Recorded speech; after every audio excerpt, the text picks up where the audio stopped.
Hey everybody, Coach Doug sporting the Jordan brand today for his live.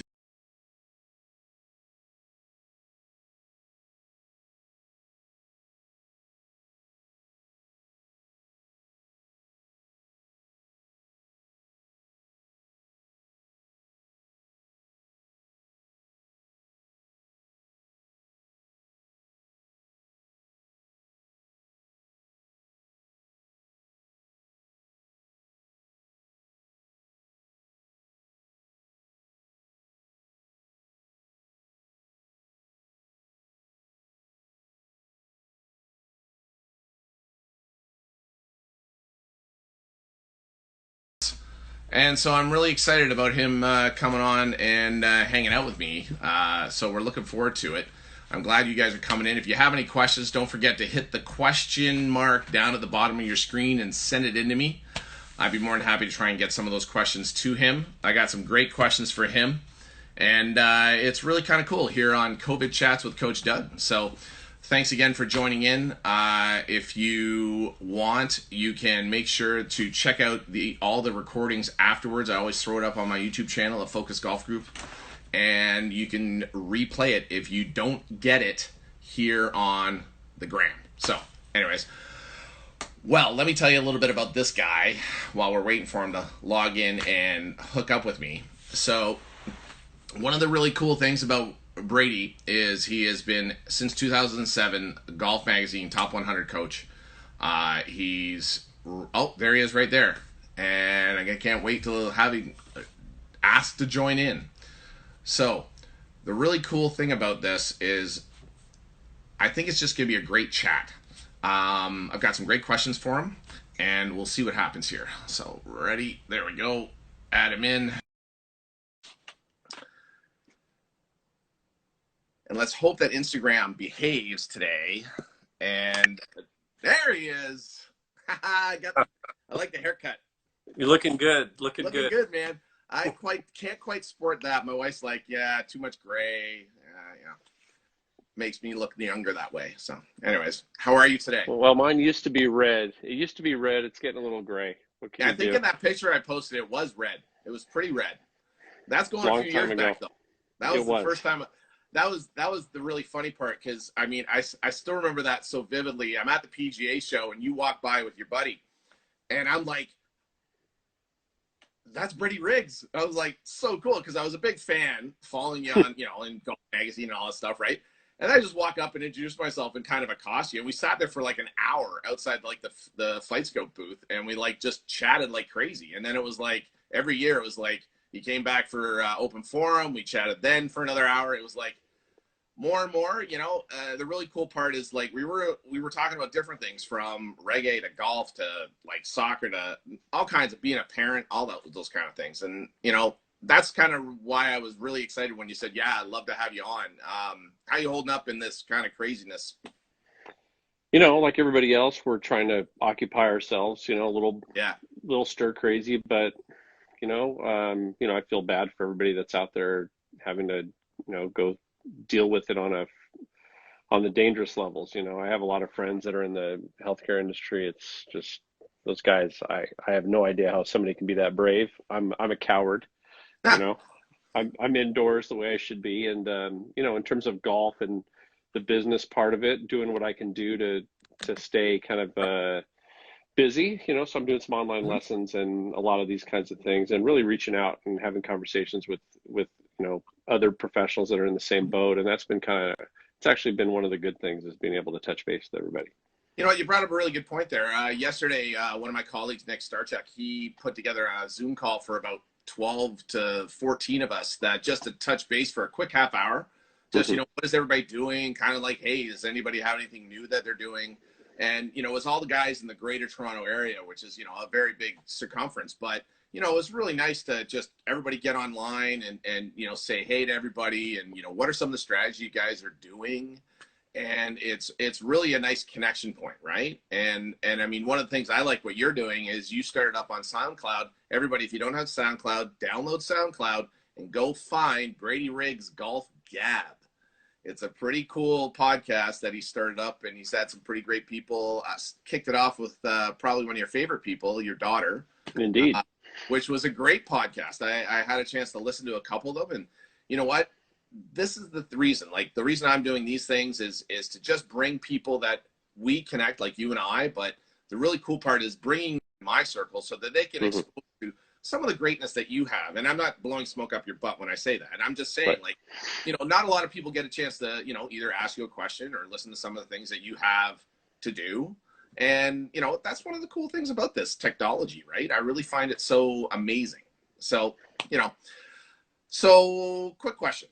Yes. You've been playing since you were a young kid, golf, right? Did you ever actually play soccer? I did. I played a little bit. I mean, baseball was my first love, you know, growing up. But I do everything. You know, I'm still playing hockey, believe it or not, in Southern California. Really? Hockey? Yeah, I'm still playing. I'm playing 30 years, just inline now. I'm not playing on the ice anymore. Wow. Well, I gave up basketball men's league 3 years ago. I was finding it was like, well, the reason I actually gave it up, I'd probably still be playing if I wasn't so busy, because it was taking an extra night away. Like, I teach 3 nights a week, you know, get home around 9 o'clock, but it was taking an extra night away from spending time with my wife. And I was like, you know what? She's way more important than running around and you know, hurting myself or waiting 3 days for the soreness to subside. Right. So, you know, and I only know one speed when I play. I think I'm still in college playing basketball, so I only know one speed, right? And it's like, you know, you pay for it after a while. So no, hot yoga is my zen nowadays. Yeah. Yeah, it's one of those things, right? You got to keep active and all that stuff. So the reason I asked you about that, you know, had you ever played soccer? Ladies and gentlemen, for those of you just turning in, this guy right here, three-time Southern California, you know, Coach of the Year in soccer. I bet you this is true. I don't know how many of us can say we've been awarded Coach of the Year in another sport, right? Yeah. It's pretty cool. It's pretty cool. I mean, I started, you know, I was always a fan back in the day, and, you know, I was playing everything else growing up. But, you know, my youngest was 4 years old and wanted to play. So I thought it'd be a good idea to, you know, kind of get involved a little bit. And next thing you know, 17 years later, I'm still coaching. That's awesome. You know, it was crazy. It started out just as a, pardon me? And successfully. Like, you guys won championships. You know what's been really cool is that we won our first league title in our high school in 26 years, 2 years ago. That was my youngest daughter's senior year. So finally got it done at the end. I don't know if you remember John McKay. He was the coach of the Tampa Bay Buccaneers, where they were an expansion fan, right? So he had a great line. In 5 years, they made the playoffs. And he had said, I have a 5-year plan. You know, so on the 5th year, they made the playoffs, and they asked him, you know, how did you know that it was going to take 5 years? It's incredible that you managed to make that worse. And he said, well, I had a 5-year contract. You know, so, so that's why it was a 5-year plan. If I had a 7-year contract, it would be a 7-year plan. But for me, I had a 6-year plan for high school, which was the 6 years my daughters were going to be there. That's really cool. When my youngest graduated, which was 2 years ago, it was time for me to leave. But I had, you know, invested my heart and soul into it. And I had a bunch of players there that still, for some reason, wanted me to come back. So I decided to do it last year without them. It was a different experience. I bet it was. It must have been a lot different not having that connection, right? Totally. And what was interesting about it was my daughters, from my wife's athletic ability, and probably a teeny bit of my own, were really good athletes. And so they were always tended to be the best players on my teams growing up. And they were also, like, at practice, they were the hardest working. You know, they're just those kids, you know, that just wanted to be great at it, right? Right. So I always had that built-in leader, that built-in coach on the field. And last year I didn't have that, and it was harder for me because, you know, I was looking around for one of my kids, and they're not there. Right. And, you know, you undervalue the role of that player. You know, that player is critical to your success on any team. So it's been a great ride, and I've stolen a lot of things from soccer for what I do with golf now. Well, that's funny. That's one of my questions to you, right? Anyway, as I said to you, you know, how I coached soccer. I coached my daughter until she reached, I said, just before high school. And then I stopped because my coaching business has started taking off, right? She's 22. Our kids are. It's funny. My daughter's named Abby, same as your daughter. Yes. Spelt the exact same way, Wow. which is very cool. But my daughter, once she got into high school, I turned the reins over to other guys who wanted to coach, Mm-hmm. right? Because it was just like I was too busy. But Sure. her growing up, I tell you, it's not easy. But the really cool thing is coming up from a basketball standpoint in the team and the motivation and all that stuff. I had a really big influence from my college basketball coach and my high school basketball coach. Like they really rubbed off on me on how to coach, kids. Right. So as you're working through your golf, you're working on the soccer coaching since the girls were 4. Like, how did you find it helped in both sides? Well, the individual discipline it takes to play our sport well, to play golf well, Yeah. clearly transfers over to every other sport. I mean, what you do with a team practice for an hour, hour and a half doesn't make you special. It's what you do when you're on your own. And in golf, it's always on your own. Nobody's got a gun to your head to practice, hopefully. So, the idea is that you're out there working on it, because you want to be great. And it's what you want to do with your, you're thinking about it all day, and, you're putting in your living room and all that stuff. Well, soccer's no different, just like basketball. If you want to be great at something, you got to do it more than everybody else on your team, more than everybody else in your league. And so from that standpoint, the golf goes into the soccer. But what's interesting is transferring the soccer stuff into golf. And what I found was that the level of organization I had to be on with soccer was really high. Oh, absolutely.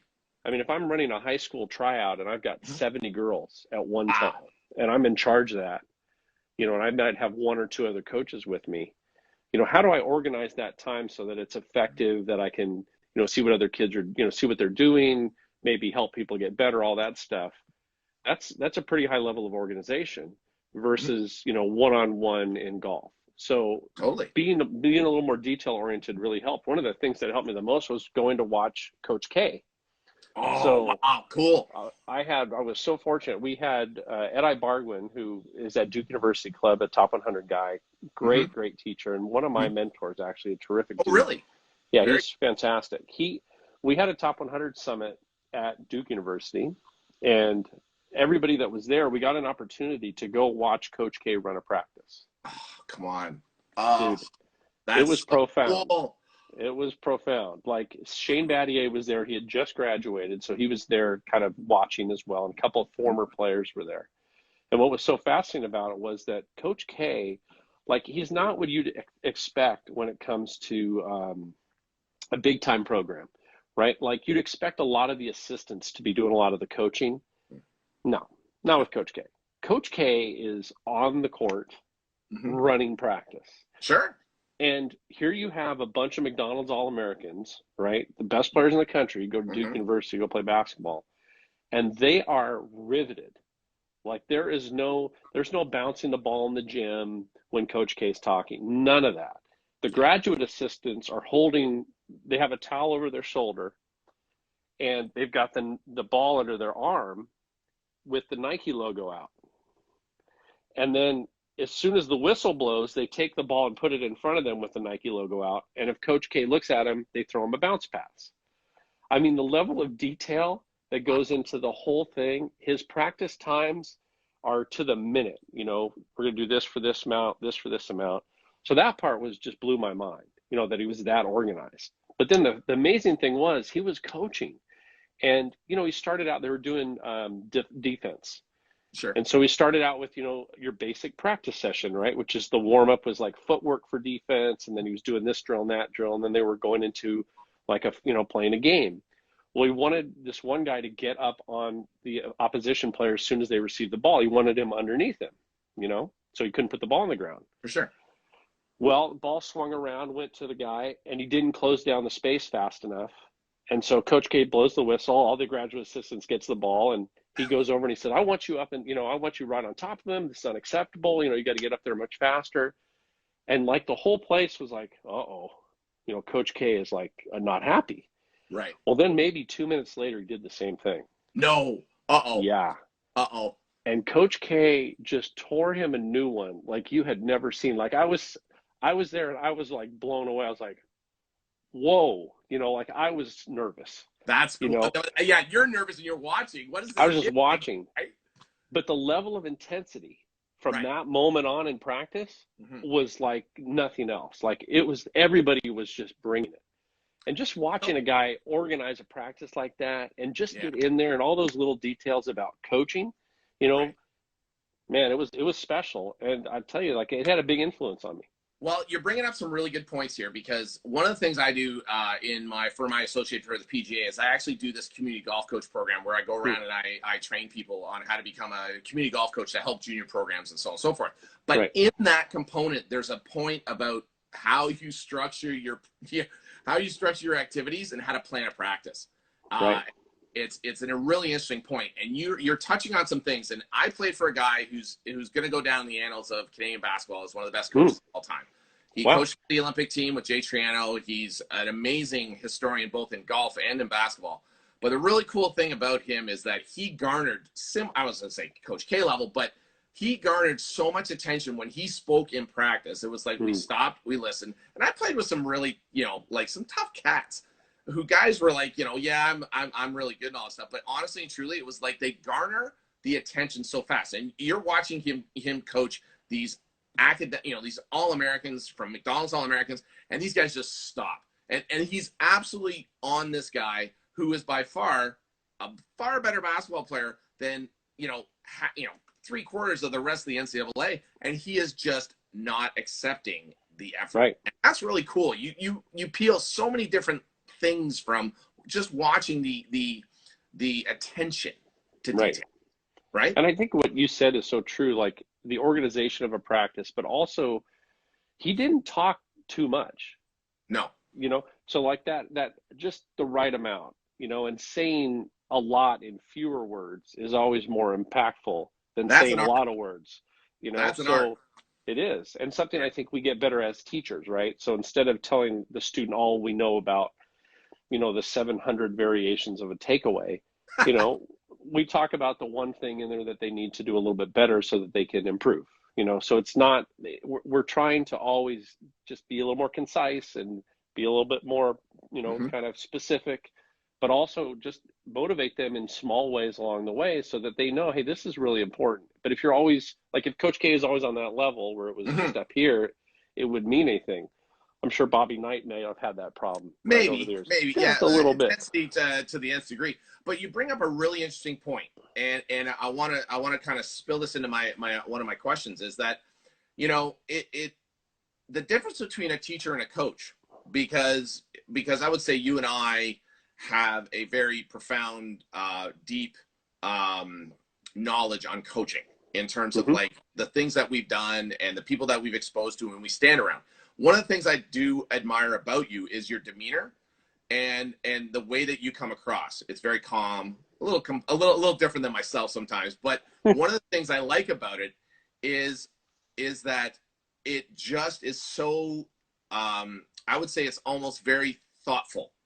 And so, can you just talk a little bit about what you think is the difference between a teacher, and we're talking golf, or not? We could talk about both, just in general, a teacher and a coach. What do you think is the major differences there?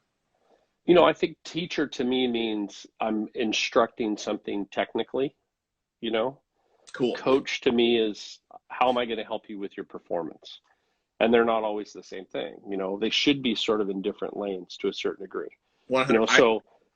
So like I'm fortunate. My daughter's playing for UC Irvine, Mm-hmm. and she's done great, and I give her all the credit. She works really, really hard. But what's cool for me is I'm an assistant coach on that team. Nice. I'm not the assistant teacher on the team. So I what I do is I help them with their practice rounds. I help them organize, their training sessions. I help them analyze, in terms of, well, look at your putting inside from 6 to 9 feet isn't good. Here's some things we could do to help you with your practice to help you with that. Mm-hmm. I'm not dealing with technical. No. I'm just dealing with performance. And so it's a completely different space than if it was my student. Now, if it's Maddie, I'm going to look at her stroke. I'm going to Sure. check it technically, and then I will do those other things in addition to that. But when it comes to, coaching to me is 100% performance. And in soccer, that would be something along the lines like taking a player aside and saying, hey, look, I need you to take the initiative out here. We need you to communicate more. I know, this girl, she's a little shy. I need you to pick it up a little bit. I need you to drive the bus. And instead of talking about when you're receiving a pass with the inside of your foot, I want your weight here. And, it's a different animal as a teacher versus a coach. So they're pretty separate. No, it is. But it's sometimes what I think is very interesting with the coach teacher role, and you really made a great point, is about performance, is like the amount of work that has to go into for the performance side. And as much as it is believing that this pathway of your performance is going to help you get to where you want to be. A lot of times as that, and I think that's where the coach is really the difference maker in this, because a lot of times it's that fine line of giving information, but then how you take that information and move it into the next lane of being able to use it effectively. And that coach is the one that's going to make that happen. And one of the things I picked up actually listening to the podcast with your daughter was the amount of detail and how much that 36 whole days on Mondays are a grind for these athletes, and the prep work that they have to do. Where, I mean, I liked what she said as a student athlete. She tries to get as much homework done before they leave for the event, so she doesn't have to have that weighing on her brain space leading up to the event. Is that something she's just always been like, or is that something she's realized with this onus on practice rounds and performance that she's had to change her approach to her scholastic endeavors? Well, it's interesting. She's a great student, and both my daughters are great students. So they've far exceeded my ability to help them anymore, right? Yes. So they're way past anything I can do to help them. But the thing about it is, I think what she didn't understand was that the space, like you said, that it occupies in your subconscious when you have things you have to do while you're trying to compete at the same time. So I think she came to that conclusion on her own, that she's a great student and she's working on her golf, but the fact that she hadn't finished things maybe beforehand was hurting her golf. So she just changed her modus operandi there to kind of help herself be a better player without, doing anything different other than just organizing her time better. And college golf's probably as hard a golf as there is from that standpoint, because, at least as a professional, you're in charge of your own time. You can determine when you get to the course, you can determine how long you're going to stay at the course, you can determine what tournaments you want to play in. The only thing you have to worry about for the most part, other than, life stuff, is your golf. That's your profession. But if you're a student athlete, a college athlete, the college aspect is in of itself a whole nother full-time gig, and you're trying to combine that with trying to play the sport that's the single most demanding on your time in college. What other sport are you going to play 11 hours in a row without a break? It's ridiculous. I think it's silly, but that's just the way that it is. But you just have to realize that's the dynamic and deal with it. Well, it's interesting you brought that point up, because actually I was going to ask you about that. I really listened to, and I've got a young man from my club that I worked at is at San Francisco playing this year. Sorry, he's in his second year. He's a sophomore, playing really great. But, one of the things that I find when they're playing at such a high level of golf is realizing just the effort that it has to go into both the scholastic endeavor as well as the athletic endeavor, because it's often they get lost. They come into this, thinking that they're going to play golf and all this stuff. And then you get the people that saying, oh, we're all about the marks here and so on and so forth. But it's, do you think students need to either ask more questions, or do you think they need to have a better understanding of what they're exactly walking themselves into? Because if they're not going to play, how do they maintain that excitement while working on their grades? What do you think they need to do? I think it's hard for them. It's hard to even tell somebody what they have to do, in terms of. Oh, you froze. Oh, no. Hold on. Instagram is being silly. We might have to pick this up again. Hold on. Let's just see what happens. Hey, am I there? Can you see me? I'm here. Can you hear me? Can you hear me? I got you. Can you see me? Yeah, I can see you. You're good now. Yeah. Beautiful. We're good. I No, don't we're know just what happened there. who knows? Instagram gets. Internet, you So know. you were just talking about the athlete and what their expectations are, or how they can adjust. It's tough. I think asking questions is always the best idea. Especially of those kids that are there, that have been there for a couple of years. So True. there's, Great point. when you're going through that process, I mean, the players that have been there, they understand the rigors of combining student athlete, time, which is really challenging. But I think the other thing is you can't, and this is something we always tell people in the beginning, you can't get behind. Like if you get behind academically, you're dead. Yeah. Especially in a UC school a University of California school where it's on a quarter system. It's 10 weeks. Like Oh, really? there's no time to save yourself. Wow. So if it's a semester and it's 15 weeks long, that's a different story. You have a shot at, I got a little behind, but I made up. There's no making up in a 10-week quarter. No, So it's not going to I happen. I didn't know that. That's an interesting point that they go in quarters of 10 weeks, right?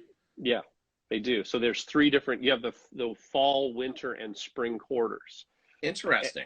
And so that 10-week span in a UC school is challenging because, like, for example, in our winter quarter it was our last quarter, unfortunately, golf wise, because it got shut down. But we traveled 4 weeks in a row. Oh, wow. I mean, we were literally the first 4 weeks of the quarter we were traveling. Right. So if you had a class on Monday and Tuesday and you're on the team that's traveling, you're missing that day 4 straight weeks. Well, that's 40% of the time theoretically if it's a 1 day a week class, and 20% if it's 2 days a week. So it's a major time crunch if you've done that to yourself, and you can't get behind. And that, I think that's really important advice for anybody going to college. Just you got to get on top of that time wise. If you don't get on top of it, you're cooked. That's great advice. I had Brandy Jackson on Friday from South Carolina talking about like recruiting and some of the things that these kids can do nowadays. To help keep themselves, up with the coaches and stuff that are maybe recruiting them. What are you doing with your athletes that's kind of inspiring them to, or what are you encouraging them to do while they're in this? I mean, are all the golf course? See, here in Ontario, our golf courses we're shut down. I mean, we just got another mandate. We're going to be shut down for another 28 days, where only essential services are open. And golf is not one of those. So right. I'm looking at the beginning, second week of May, before I even have any thoughts of setting foot on a golf course. It's hard here because even in California, there's certain parts of California that golf is being played and not being played in others. In LA County right now, we're closed down. Yeah, you guys got the highest amount of cases I saw on the news. Right, in California we do. Right? Yeah. But in Ventura County, Ventura County, just a little north of us, their golf's going. In Orange County, golf's going. So it's kind of weird in that space. Obviously, there's limitations and whatnot, but in LA County, there's no golf. And then so our coach, I'm the assistant coach, and our head coach, her name's Julie Brooks. She's fantastic. She's been doing this a long time. I would never do it if we didn't have a great head coach. She's just wonderful. So she does a Zoom meeting. We just had our Zoom meeting at 3:00 on Monday. Great. So the whole team kind of gets together and they talk about how are things going academically, and then if I can offer some practice thing, it's kind of nice that we're still meeting as a group. So it's just we got to get creative right now. You do. And I saw you have the well putt, Matt. Yeah, I got one. It's really cool. I watched that combine. So next time I'm on, we got to have a have a putt off. Combine. Okay, we'll have a little challenge for sure. The bald guys will compete against each other. Yes. Who's gonna grow a beard, or I don't know what the hey. I don't know. I can't shave it off. My kids wouldn't recognize me. So there you go. Can't lose it at this point. I grew one for the first 2 weeks, man. I looked like my dad. I was like, no, this thing's coming off. I was like, take it off. Yeah. If I go full, it gets a little white all over. It gets very white. Very white. Very white. All right. So we're going to change it up here, Vanya. I'm going to ask you 5 quick questions, random questions that you don't know what's coming. I'm ready. All right. So here we go. Who's Brady's hero? Wow. Hard one. That's a tough one. You can be more than one. Okay, that helps. like my parents were great, That's awesome. and they're still with me, which is terrific. That's great. And they're they're the perfect blend. I'll give you an Cool. example. Okay. Okay. So my dad is the ultimate sportsman, Nice. does everything by the book. My mom is much more like myself, and my youngest daughter will do whatever we have to do, bending the occasional rule, as it Sure. were, to win. So I was pitching as a kid. I was about 12. My dad was the manager. My mom's in the stands. First time up, this guy hits it right over my head, base hit. Well, I'm not happy about that. So next time up, he comes up again, and I don't have a lot of power at this point, but I've got great control. I threw it behind him. Oh, wow. I'm 12. I'm already doing stupid Oh, crap, no. I'm trying to get him off my plate, For sure. Well, my dad, I hear him from the dugout scream at me, an expletive, Brady, knock Yep. it off, because he knew exactly what I was doing. I looked Right? up at my Yeah. mom. My mom's in the stand. She's like this. Yeah. Do it again. That's my boy. So the fact that they were so different, was great. That's awesome. So, I'm just really lucky. And they never pushed me to play sports, and, they're just Oh, that's so exactly cool. what you'd hope for. I would So, actually have to agree with you from a parent standpoint. My parents didn't push me to play any sport, but they knew that sports was something that I was, I was good for my brain space, right? So, all right, number 2, electric razor or straight blade? well, straight blade, even up here. Yeah, me too.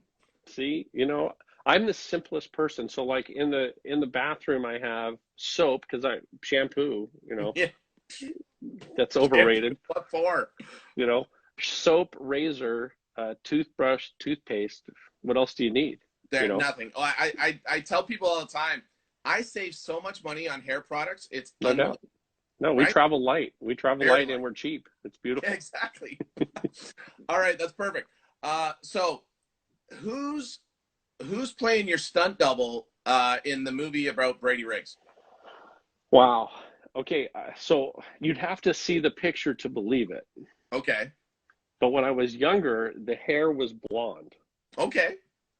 And I have a picture of me. I'll send it to you as soon as it's over, and you'll see it, and you'll think for sure that and I'm giving myself a lot of credit here, right? But I'm somewhere between like a Kevin Costner and a William Hurt. Oh, very cool. Very So cool. that's the young adult Brady. Like Kevin Costner is your stunt double. There you go. Awesome. I Why love it. not? Why not reach a little? What the heck? All right. Describe the perfect day for Brady Riggs. What's the perfect day look like? Perfect day. I mean, I like playing still. Cool. Me too. I mean, I'm a big fan. So breakfast burrito somewhere here in SoCal, which I haven't had for a while. I'm jonesing for that. But definitely breakfast burrito. Going to play with my family, Oh, and going out to play golf. Probably good lunch, practicing some more with my family, afterwards, because we love yeah. practicing, and then maybe playing hockey at night. How's that? Oh, that'd be cool. That'd be a great day. Very cool day. I think that'd be an awesome day. All right. So this is a tough decision. Okay, I'm ready. You can only choose one. You have to you can choose either to caddy for your daughter in the U.S. Open or coach your daughter at the National Soccer Championships. Boy, there's no way I'm answering that question. I didn't think you'd be able to. There's no way. I mean, yeah. That's a tough one, eh? I thought it was good. Yeah, there's both of them pack a punch one way or the other. I'm not getting on the wrong side of either one of them. No, I don't think not you doing should. that. I don't think not you should. doing that. Well, I'll tell you, it's kind of funny because, I when I wrote that question, I was like thinking, there's no way he's going to be, I can't answer that question, man. There's no way, right? Nope, not answering it. Not a chance, eh? I got to give you props from, daughter standpoint of the athletics I follow. I mean, I follow Maddie on Instagram, so I get to see her golf. I mean, golf swing is just so athletic, and it's something that I really admire. One of the things from our very first chat that I really took away from was you and I were talking about, hey, if you came out and worked, taught on my range for like half a season, you do really well and all that stuff because, it's busy and you're pretty affable. But one of the things that, you kind of shocked me with, and explained to me how this happened, is like you like to play reggae and some music while people are like in their lessons and stuff like that. And like, how did that kind of start? And how do you find it helps, or is it just your thing? I think, like, I mean, I don't do it all the time. The student, it has to make sense for that student. I mean, Sure. the perfect teaching area to me would have a great short game area, Mm-hmm. so we could do all the shots around the green. It would have a lot of different targets on the range so that we could play all the games that we play. I'd love to have a basketball hoop on a Oh tree, yeah, which I've threatened to do many, many times. I'd like to have the grill going, making burgers for and dogs, sure. and then, I think that'd be a nice setting right there. And then you'd Mm-hmm. have to have some music, with that. I'm a Makes big sense. reggae fan. I'm a big Hawaiian reggae fan, believe it or Well, not. yeah, that I was trying to find the band that you turned me on to because I followed them, and I for the life of me I can't find them. It was Um, either the Green or the Green's great. It might have been Common Kings. There's a whole bunch of great. well, J Boog is another great artist. So, I mean, I'm a big the fan of Common reggae in general. Kings. I think that's my. I think the Kings one was the one that that I followed them, and it was like, hey, these guys are cool, but Hawaiian reggae, like, I, like I started with obviously normal reggae, and then in Hawaii, I had a player go to Sony one year to try and qualify. okay, So he asked me to go caddy for him. So I went over there and I went to caddy for him. And there's a reggae station in Hawaii called Da Paina, which is 93.1, great okay, station. So anyway, we go through. It's a very long story. Let me just say he didn't make it. okay. And fine, he almost got in a fight with Mac O'Grady in the parking lot, but that's a story for a whole Oh, other another one time. who almost got in a fight with Mac O'Grady in the parking lot. Oh, Literally anyway, though, sorry, they go were ahead. they were nose to nose, and I was waiting to be on Golf Channel because he was going to kill Mac O'Grady. But anyway, Oh so my it's gosh. it's a great story. So I got done, and he's going to go to the North Shore, and I had time before my flight, so I wanted to go kill some time. I went to back to Koalina, which was where we were practicing all Right for on. the couple of days before. Anyway, it was like a religious experience. They had great pitching area, perfect conditions. The Mm-hmm. weather, it's Hawaii, and I was able to park the car right next to the pitching area Oh and wow, put on Da Paina. And it was nice. like the best 2 or 3 hours, man, of just practicing and, just being relaxed and enjoying golf, and enjoying it in that setting. So I don't know, I just fell in love with Hawaiian reggae then. And my kids and I, we go to concert with my wife and my brother, and it's a whole thing down here. Oh, that's awesome. Well, it's interesting. You just made a really good point. 2 to 3 hours with some relaxing music, having a great pitch. Like you're just pitching, messing around, playing games. Doing all this stuff. The It's like, how many more people would benefit Mm, from finding a practice of that magnitude where it's relaxed, it's more creative than structured block, than doing getting all themselves amped up that they're not doing well. Like, what do you like? Help me understand that a little bit better, just because for the people watching, I really believe that if people took a lot more time and played more games around a hmm green and had a little bit more fun with it and relaxed at it, it would show up so much more in their golf game. Well, I mean, you showed it the other day when you guys were doing the putting thing with the well putt mat, right? Oh yeah, with Justin, yeah. Like you guys were having a good time, I Sure. mean, it's just time flies when you're having fun, It does. and if we make practice more fun for people, then they'll tend to do it more and they'll get more out of it. I think there's like different levels of practice. You have technical practice, which is the sticks down for me if with a player working on their mechanics. There's a Sure. time and a place, and then we have all the combines we do, which are forever on my range and in my practice area. So we're constantly doing games either by yourself to challenge your old number or against an opponent. Those are really fun to do. And then there's all the great stuff that you get to do 1v1, which is fun. But then if you're by yourself, how do you motivate yourself? How you're able to kind of enjoy it? And I think if people have fun practicing, they're going to practice more and then they'll get better. So I think creating that for your students is critical. And then if you're on your own, you got to create it for yourself. I have There's a young nothing wrong with guy. that. I have a young guy who's 12. He's up at his ski chalet right now. I've Nice. spoken to him a little bit, and he's sending me video of him, like he created a 9-hole course around the base of the ski hill. because there's no snow up there right now. And he's like hitting balls in his snow boots. And like his dad sent me a video of him teeing off from the top of the ski hill and hitting like a 400-yard 8-iron straight down the ski hill. Wow. And, right. And he's just like, I want to be so good. And I'm just going to be swinging every day. And it's like, he's hitting balls through trees and trying to make it around corners. And I was like, there's no motivation there. Like, I don't have to say to him, you need to go out and do this. He's self-motivated to go do this stuff. Right. And it's like, I already know this kid is, driven by something internal that's not, not something that I ever have to say to him, hey, Luke, you need to go do this. Right. And it's like those outliers that you really find are so much more refreshing, because it's like you almost want to challenge them and say, hey, well, you're working at this. Hey, let's see if you can do this. And you push them a bit more, right? And you make it even a little bit harder for them. Mm-hmm. And what are some of your favorite strategy games for your students that may or may not be, accomplishable? Like the hardest ones, I say, that you find gets the best draw out of them.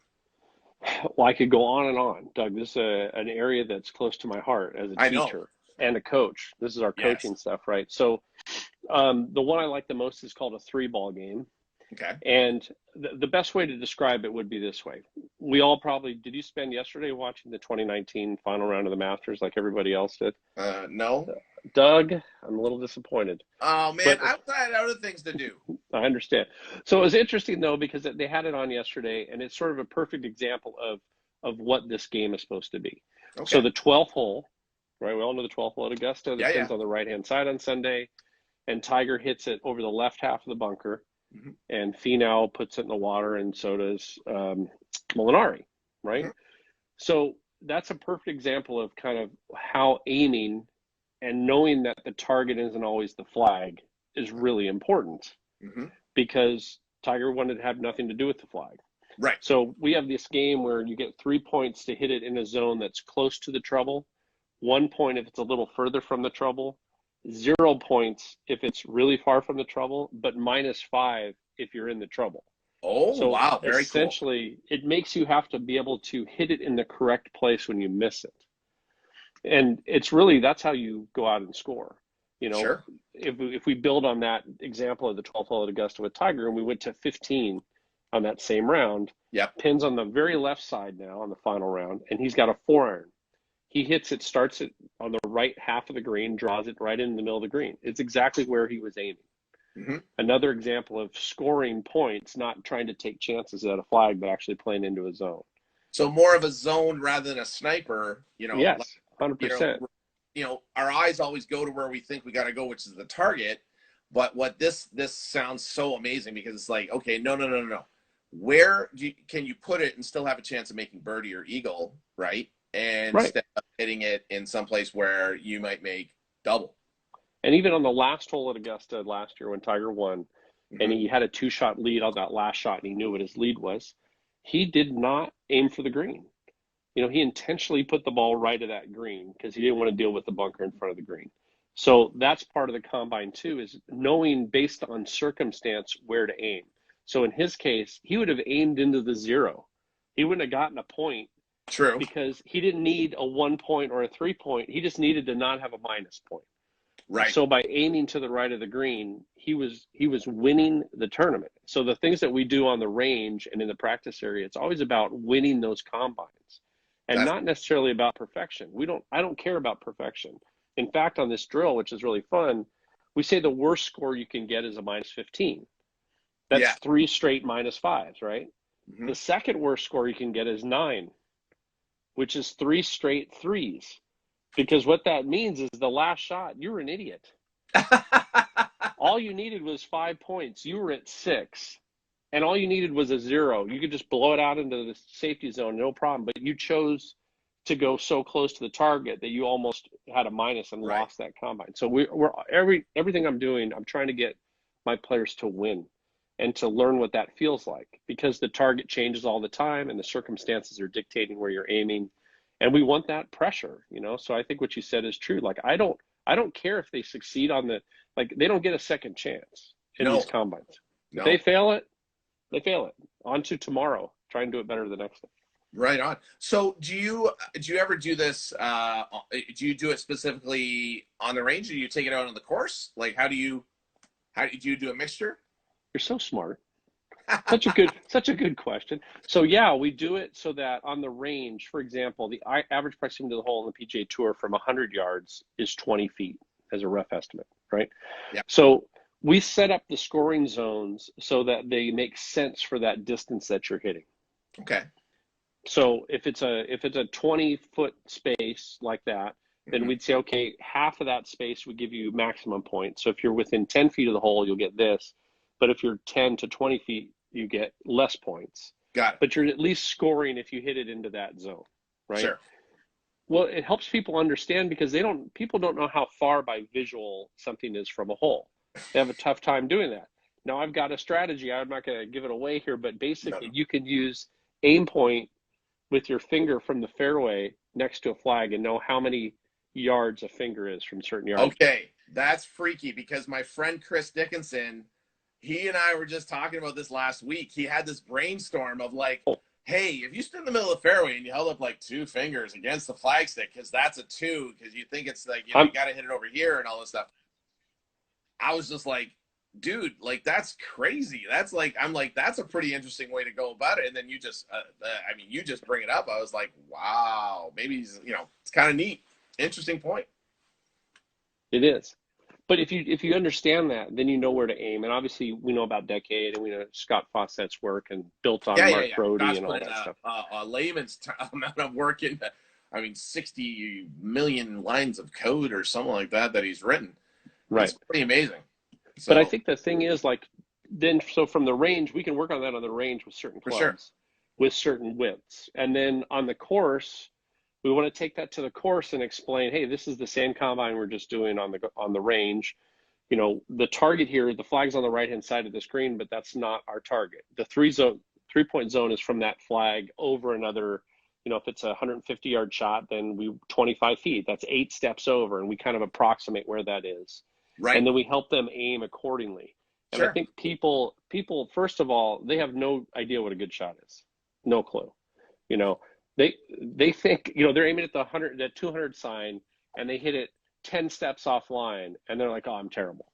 Right. And it's like, no, you're not. That was really good. That would Yes. be on a PGA Tour, that would be a great shot. You'd be happy with that shot. So they don't understand, first of all, what a good shot is. And then they get on the course and they just haven't learned where to aim. They don't understand that the flag very rarely is the actual target. So we try to help them understand that. And then, so all the combines on the range are built on them being able to take it to the course. Because I think if you can't take it with you, it doesn't help you. Yeah. What's the point, right? I mean, you Totally. need to be able to take it with you. And that's a really interesting point because, you know, there's so much technology out there in golf nowadays, right? And you know what I find, I find some of it very helpful. But I What think what that, what technology is helpful? well, I think for me, I had a chance to use some launch monitors and stuff like that. I don't own one, Mm-hmm. but I find for me, after I took Scott Koch's certification course, Mm-hmm. what it did for me is it helped me understand a little bit of low point swing direction and how it affected the golf swing Mm-hmm. and what I would look for, and it helped me connect the dots that much faster. Now, where I'm going with this is that in this day and age, because when I first started teaching, there was no technology, very Right. little video as well. And I find the art of communication and being able to nurture your student so much more valuable than speaking to the numbers. And so what I wanted to ask you is do you feel that there is a little too much there's a little too much of relying on the numbers versus working with the student to make them a better golfer? Yes, I do. 100%. I think that in an indoor setting, I understand where some technology makes a lot more sense than in an outdoor setting. And the reason I say that is you don't have the feedback, obviously, of the ball when you're indoors. You have that feedback outdoors. you know as well as I do that the ball starts on the face and curves if there's a difference between the path and the face. So we know it'll Right. curve away from the path, and it's not that complicated. And Right. anybody should be able to kind of get an idea what face and path combination was when they see their ball fly. So Correct. any tour player that's working with, like if I'm out on the tour with Brandon and we're at an event and he has TrackMan out, we're not looking at face and path. No. We're not looking at spin rate. We're looking at distance. We're trying to figure out how far that ball went, to work on his distance control. It's like a glorified yardage machine at a certain level. Now, indoors, I understand some of the technology is a way to help a student other than just the visual of what the swing looked like, or what our perception of what it needed to be different. But I think it's just way overdone. I think a lot of times, like I'll see people working to make a graph look a certain way or a number look a certain way. It's just as bad as when we were trying to make a swing look a certain way, when video was the only thing that we had, and ultimately we want the ball to do a certain thing, and we want it to do what we expected it to do. And so I think that's the big difference. Is I think people just get caught up on all the other stuff and they're missing out on the thing that's the most obviously, which is the ball flight and the contact. Well, it's interesting. I had taken my kids to Kent State University for a little spring tune-up 2 years ago. And Herb Page, longtime coach, who's since retired, he was there and he was telling me, he says, we've got we've got TrackMan, we've got video, we've got all this stuff, but one of the things I try to get these guys to understand is that we're not playing golf swing, we're playing golf. And I don't want them spending too much time with these numbers because they get stuck on this and it gets in the way when they're trying to be, and this is when the team was like ranked in the top, 20 or 15. And he was like, I need them to be the best performers, not the best numbers guys. Yeah. So that's dovetailing into my next question. So for all these young guys that are coming up that want to be coaches, I would love to know what you would say, maybe your top 3 things that they can do to help themselves get better as coaches, outside of what you would think traditionally. Well, I'd say number 1 is teach, because you learn more doing that than anything else. I mean, I'm sure you feel the same way. The first year, 2, 3 of our professional careers, we're kind of like, oh boy, that was bad. Why did a half-hour lesson take 90 minutes? It's rough. It was rough. So I mean, I think getting out and actually doing it is a great way to get better at it and to learn. People have access to information we dreamed about having.